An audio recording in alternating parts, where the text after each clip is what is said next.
Sunlight filtered softly through the window, brushing Huma's face with warmth. Her eyes fluttered open, adjusting slowly to the brightness. But the moment her gaze landed on the wall clock, her heart skipped a beat. 11 a.m. She sat up in shock. That wasn't normal. She had never slept this late, not even on the most exhausting days. A wave of anxiety rushed over her. Where was Rayhan? Her eyes darted to the other side of the bed. Empty. Her 9-year-old brother-in-law was nowhere in sight. Maybe he had woken up earlier, hungry. He usually had breakfast by 8. Feeling guilty, she swung her legs off the bed, only to wince in pain. A sharp ache surged through her body, as if she had been in a physical struggle during the night. Every joint, every muscle screamed. She looked down at herself and froze. Her appearance was wrong. Her clothes were crumpled, her hair wildly undone, hanging around her shoulders. She always braided her hair before bed, always. The top 2 buttons of her nightshirt were open. One of them was completely missing. Her heart pounded as her eyes scanned the bed, and there it was. The missing button glinted under a fold in the bedsheet. She picked it up slowly, holding it tightly in her fist as questions raced through her mind. That button had been perfectly intact last night. What had happened while she was asleep? Just then, the door creaked open. Rayhan peeked in with a smile and ran over to her. "You're awake, Pobby. I already ate bread and jam. I brought you some milk, too." He pressed his little face into her chest as if nothing was wrong. Huma forced a smile and gently stroked his hair. "I'm sorry, Rayhan. I should have woken up earlier. You must have been waiting." Rayhan shook his head. "Not at all. You looked tired. You need rest." He ran off to fetch her milk while she sat there, button in hand, trying to silence the uneasy whispers in her heart. She couldn't ask Rayhan about the disarray. It wouldn't be fair. He was just a child. As she drank the milk he brought and forced herself to start the day, she buried the discomfort deep inside. What she didn't know, what she couldn't know, was that this was only the beginning. A quiet horror had already begun to unfold, and the full weight of it would strike like a thunderclap in the days to come. The next morning, the unease returned with even greater force. Huma opened her eyes slowly, already sensing something wasn't right. As her vision adjusted, a chill ran down her spine. The bedsheet was pulled halfway off the mattress. Her dupatta lay on the floor, crumpled like it had been thrown there. Her shirt was disheveled again, one side slipping slightly off her shoulder. It felt disturbingly familiar, like déjà vu. And just like yesterday, her body ached with a strange soreness she couldn't explain. Confused and alarmed, she sat up, scanning the room for Rayhan. The boy had once again risen before her, but today she couldn't ignore the lingering discomfort and the chaotic state of the bed. She took a breath, hesitating. Then for the first time, she asked him. "Rayhan," she said as gently as she could, "what happened to the bedsheet? It looks like someone pulled it really hard during the night." To her surprise, the boy burst into laughter. "Oh, that. I must have fallen off the bed again last night," he said casually. "I think I pulled the sheet down with me. When I woke up, I was lying on the floor." Huma's heart raced. "You fell? Did you hurt yourself?" He shook his head with a grin. No, I'm fine, don't worry." She knelt beside him, quickly checking his arms and forehead for any signs of injury. There were none. Just the same childlike innocence in his eyes, and that sweet voice that always melted her anger and fear. Still, something didn't feel right. She told herself it was just exhaustion, perhaps grief. After all, her mourning period had just ended. Her husband's death was still fresh, a gaping wound in her soul. There was no one else in the house now, just her and Rayhan. Her parents had dropped off groceries a few days ago, but she had insisted on staying behind, not wanting to leave the boy alone. The house was quiet again. She got up, forced herself to focus on chores, and helped Rayhan with his breakfast. They moved through the day like normal, but inside she was spiraling. Something was happening, something she couldn't name, and yet she didn't want to suspect. Not of Rayhan, never of him. That night, Rayhan once again insisted on sleeping beside her. He had been terrified sleeping alone lately, and Huma, still treating him like a son, agreed without question. After all, it was only for comfort, just a child needing safety in her presence. But in the darkness, as she closed her eyes, a tiny voice within whispered louder than before. Something is wrong. Days passed. Huma tried to bury her unease beneath routine. She cooked, she cleaned, she took care of Rayhan. Every time he laughed or hugged her, it felt wrong to even think of doubting him. But each morning brought new signs that something wasn't right. By the third night, Huma began dreading sleep. It was as though she were living two different lives, one where everything appeared normal and one in the dark where shadows stretched longer than they should. The mornings always began the same. She'd wake up feeling sore, disoriented, and oddly exposed. Her dupatta would be missing, her hair untied, her clothes wrinkled and misaligned. Her body ached as though she had been twisted in restless sleep. She kept asking herself, why couldn't she remember anything? Rayhan never said anything suspicious. Every morning, he was the same. Cheerful, innocent, devoted. If she questioned him about the disorder of the bed, he always had an answer. I think I kicked the blanket off. Or maybe I tossed and turned too much. His childlike tone made her feel guilty for even asking. And yet, the unease only deepened. After 5 nights of sharing her room with Rayhan, Huma reached a breaking point.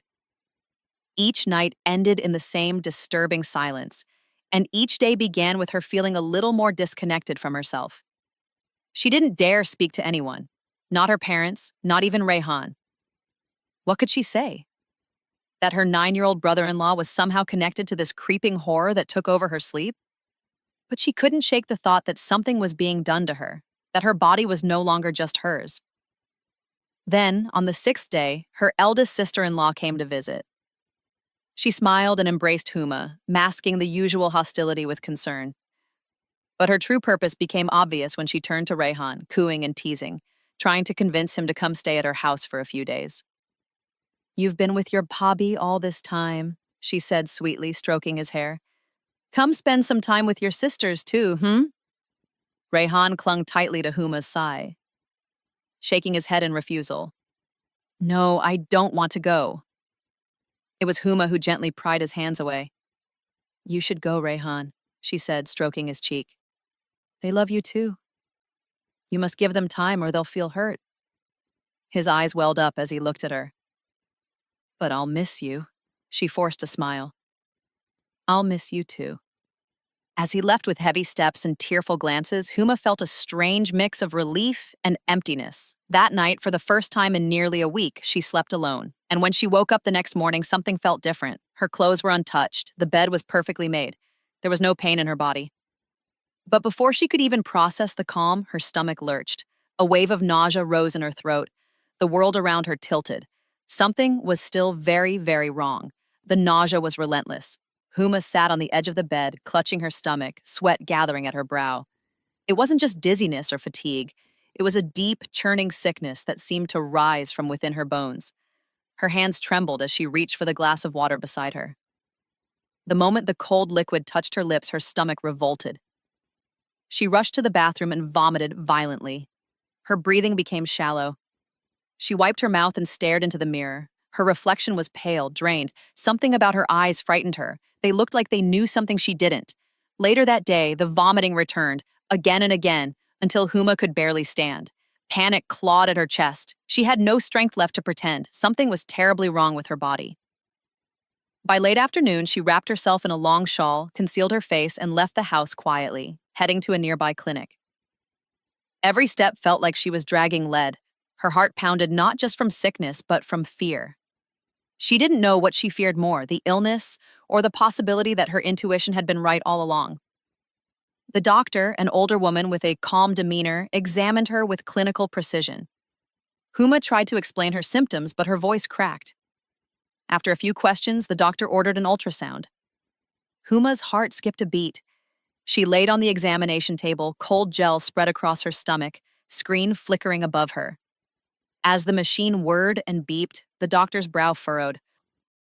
She stared at the screen longer than usual, then turned to Huma. You're 6 weeks pregnant, she said plainly. Time stopped. Huma blinked. I... What? You're 6 weeks pregnant, the doctor repeated, slower this time. You didn't know? I'm... I'm a widow, Huma whispered, her voice cracking like glass. My husband died almost 6 months ago. The doctor's eyes narrowed. She glanced at the monitor again. Then you need to ask yourself who the father is. I only tell you what the screen shows. Huma sat up, trembling violently. Her throat went dry. There must be a mistake. Can you check again? Please? The doctor obliged. Another scan, another silence. It's confirmed, she said coldly. 6 weeks pregnant. Huma's vision blurred. Her ears rang. Her skin felt like it was on fire. She staggered out of the clinic, ultrasound report crushed in her trembling hands. She wanted to scream. She wanted to disappear because no matter how much she tried to deny it, she knew something had happened during those 5 nights. Something unspeakable. And there was only one person who had been with her, only one possibility. The image of Rayhan, her innocent, sweet little Rayhan, flashed before her eyes. Her knees buckled. She fell to the ground, sobbing into her shawl. Her cries were silent, her body shaking. In that moment, Huma didn't know if she was more afraid of the truth or of what it would do to the child she had loved like a son. As Huma stumbled back toward the house, the sun had begun to set, casting long shadows across the street like silent witnesses. Her shawl clung to her face, soaked in sweat and tears. The ultrasound report was still in her trembling hand, now crumpled and moist. Every step felt heavier than the last. She didn't know how to process what she had just heard. She opened the door, praying no one would be home. But fate had other plans. Her elder sister-in-law, Najma, stood in the living room, arms crossed, her eyes sharp and full of suspicion. Rayhan sat quietly in the corner, swinging his legs off the sofa, unaware of the emotional storm about to erupt. Najma's eyes narrowed. "Where have you been?" she snapped. "Out roaming while we're here looking after your house?" Huma tried to respond, but the words got stuck in her throat. She clutched the report closer, trying to walk past her, but Najma snatched it from her hand with the swiftness of a hawk. She unfolded it, read the headline, "Ultrasound report, gestation age 6 weeks," and froze. The room turned to ice. "What is this?" Najma whispered at first, then her voice rose like a thunderclap. "You disgusting woman, you vile, shameful creature, how dare you!" Before Huma could explain, before she could even think, Najma's hand shot across her face with a deafening crack. The slap echoed through the house like a curse. Rayhan jumped up, startled, confused. "Tell me," Najma screamed, shaking Huma by the shoulders, "whose sin are you carrying? Who have you been sleeping with?" I don't know," Huma stammered, falling to her knees. "I swear to God, I don't know." "Don't play innocent with me," Najma howled, her face red with rage. "You've blackened the memory of my brother. He trusted you, and you turned this house into a place of filth." Tears streamed down Huma's face. She couldn't breathe. She couldn't explain what even she didn't understand.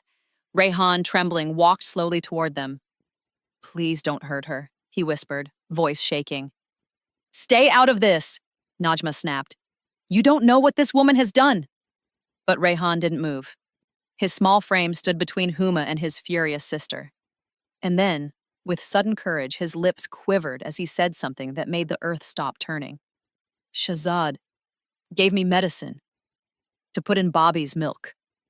Everything went still. Najma blinked. "What did you just say?" Rayhan gulped. "He gave me money and chocolate. Said it was for Bobby's health. Told me to give her the milk every night." Huma stared at him, her heart beating so loud it hurt. Rayhan wasn't the monster. He was the key, a child manipulated, a pawn. And Shahzad, the neighbor whose eyes had always lingered too long, was suddenly a shadow that grew darker than anyone had imagined. Silence filled the room, heavier than ever before. Rayhan's trembling voice had pierced the chaos like a blade. He wasn't crying, but his eyes held the weight of guilt no child should ever bear. "I didn't know.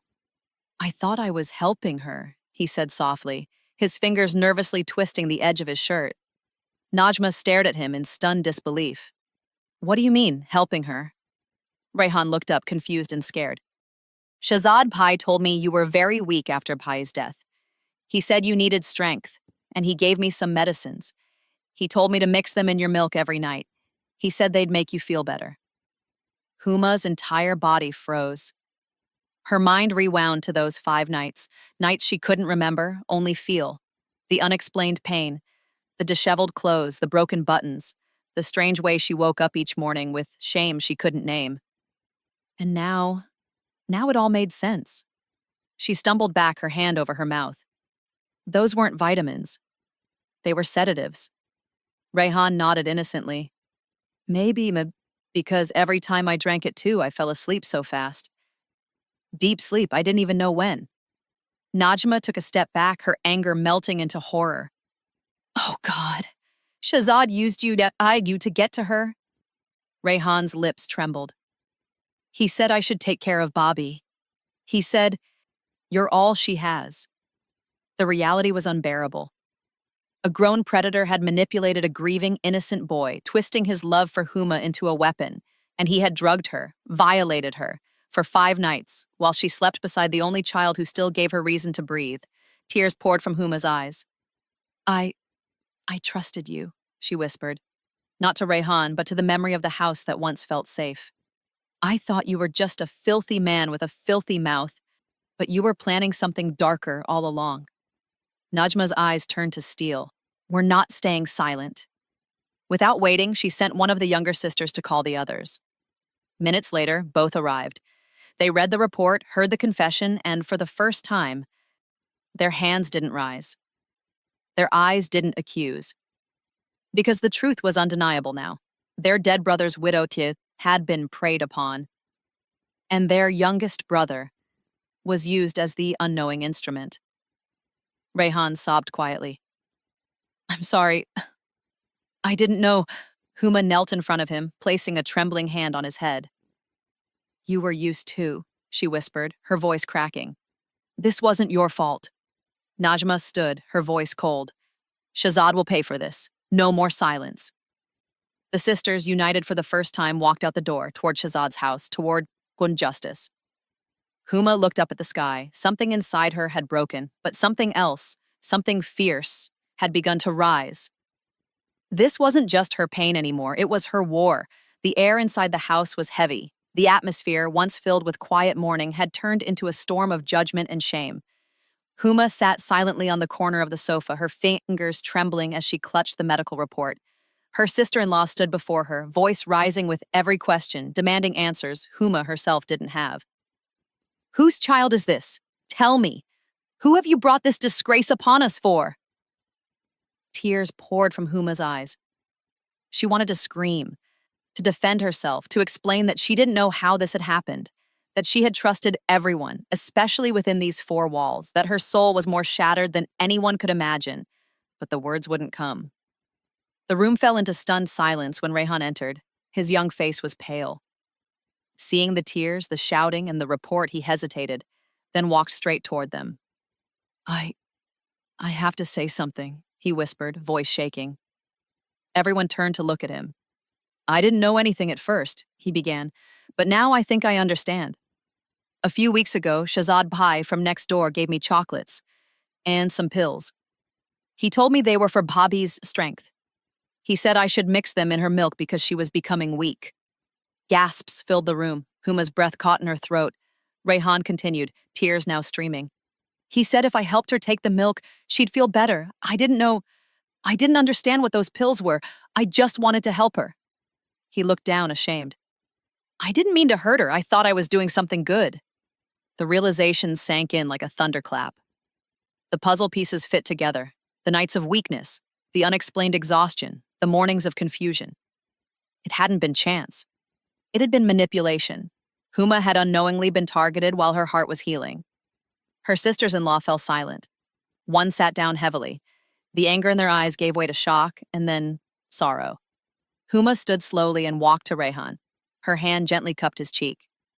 You were just a child who loved his family. You didn't know better. I don't blame you. He wept, burying his face in her embrace. Later that day, the eldest sister-in-law went straight to Shahzad's house. With quiet dignity and firm words, she confronted his mother. Your son has taken advantage of grief and trust. We're asking once. Not again. Tell him to leave this neighborhood, or we will make sure everyone knows what he has done." By evening, Shahzad had packed and vanished, his shadow no longer looming over the house. But the trauma remained. 2 weeks later, Huma suffered a miscarriage. There were no words, only silence. But within that silence was a strange peace, as if a chapter had closed. And as Huma held Rayhan close that night, she didn't feel like a broken woman anymore. She felt like someone who had survived and found her purpose. The days that followed were calm on the surface, but a storm continued to churn inside Huma. Though Shahzad had left and the child she never asked for was no longer within her, she was left carrying something far heavier. A wound no one could see, stitched with betrayal, shame, and helplessness. Her body had begun to recover, but her spirit still felt fragile, cracked in places only she could sense. Rayhan, in his own quiet way, had transformed. He was no longer the carefree child who once demanded his Bobby's undivided attention. He was suddenly more reserved, mature beyond his years, and visibly devoted to Huma. Each day he would help her around the house, bringing her tea without being asked, folding clothes carefully, and even trying to cook small meals, though most of them needed rescuing. One evening, as Huma sat by the window, staring into the fading light, Rayhan walked up behind her and softly placed a hand on her shoulder. "I'm really sorry for everything," he whispered. "If I could take it all back, I would." She turned to him slowly, her eyes tired but kind. "You didn't do anything wrong, Rayhan. You were lied to. You were a child acting out of love." He shook his head. "But love shouldn't hurt someone, should it?" His question cut deep. Huma reached out and pulled him into her arms, hugging him tight. "No, it shouldn't. But sometimes people with bad intentions use love to get what they want. That's not your fault. What matters is that you told the truth even when it was hard."